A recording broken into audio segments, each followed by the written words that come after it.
What's up, YouTube family, and welcome back to the channel. Today we're going to reverse sear a beautiful ribeye steak that I have. It's about 1.5 inches thick. Very beautiful marbling in this steak. It came out excellent. First off, we're going to coat the steak with some olive oil so that all of our seasonings will adhere to the seasoning. And to the steak, my bad. And what I'm doing is I'm not using a whole bunch of seasoning. I'm using some kosher salt, some black pepper, and some herbs and spices seasoning with no salt in it. Now this will actually be my first time reverse searing any kind of steak. Usually I sear it on top of the stove or on the grill. I just sear it the normal way. But this time we're gonna put this steak in the oven first to get the temperature that we want, which is rare. We're going to cook it to a rare temperature, 120 degrees, and then we'll take it out.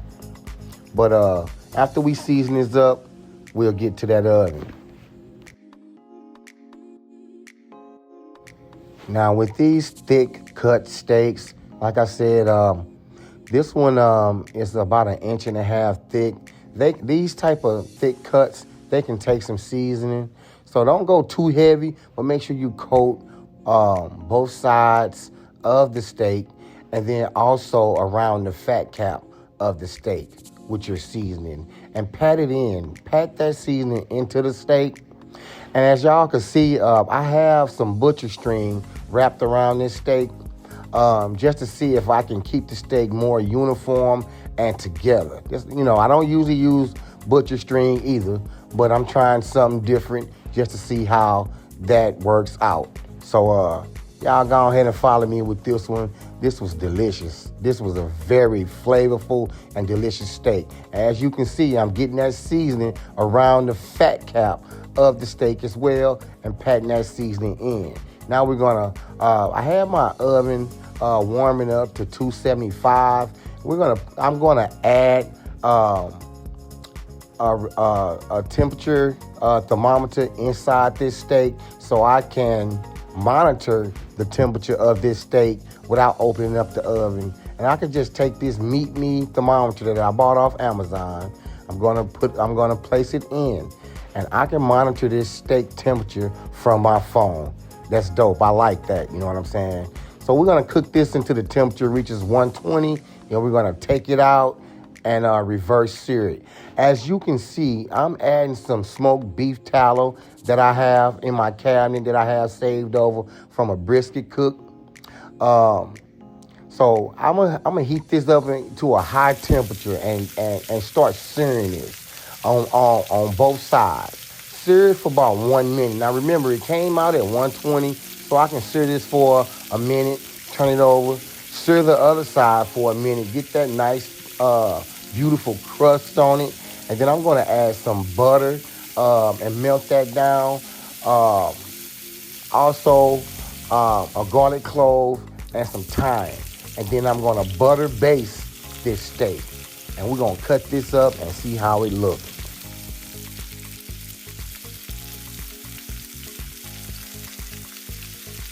Now remember, I'm shooting for a medium rare to medium. That's what I'm shooting for. That's why I took this out at 120 degrees, because I know when I sear this and butter baste this, that temperature is gonna rise. So I figure it'll rise up about 10, 15 degrees and rise up to about 135 or 130, 135 to 140. So medium rare to medium is what I'm shooting for. I want that pink in the middle, y'all. Make it juicy and beautiful, yeah.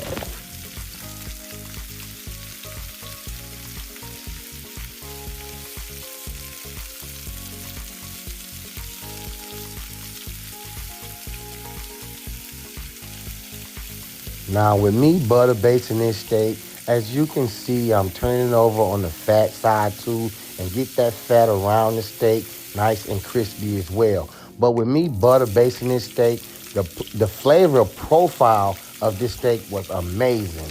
You know what I mean? You don't need no steak sauce unless you want some. But this steak was very extremely flavorful without it.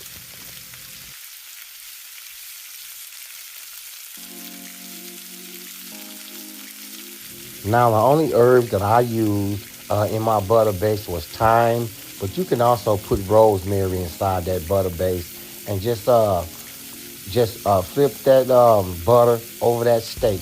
And as that hot butter hit that crust, it'll also cook that crust a little bit more and infuse this steak with all those herb and butter flavors.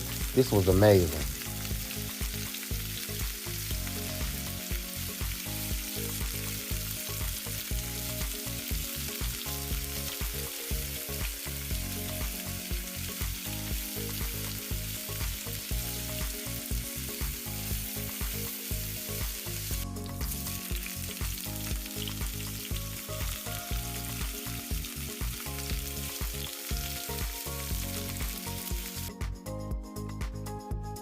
Now, after I seared both sides of the steak, I set it on a wire rack and let it rest for about 5 to 7 minutes.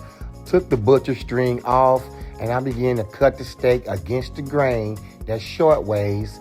I have a 10-inch butcher knife that's really nice, so make sure you invest in a nice knife.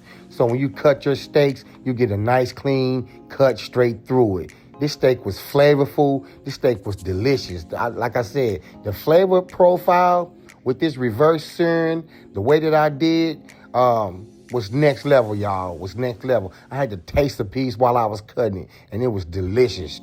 As you can see, as I thumbed through, so I can show you the middle and the inside of it, it was gorgeous.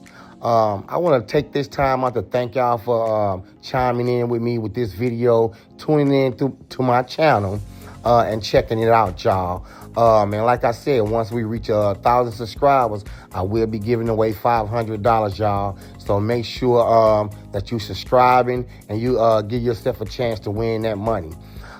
This was definitely successful.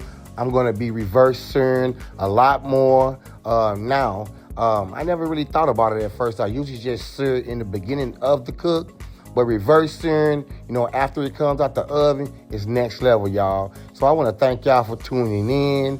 And until next time, y'all, peace. Cooking with Calvin.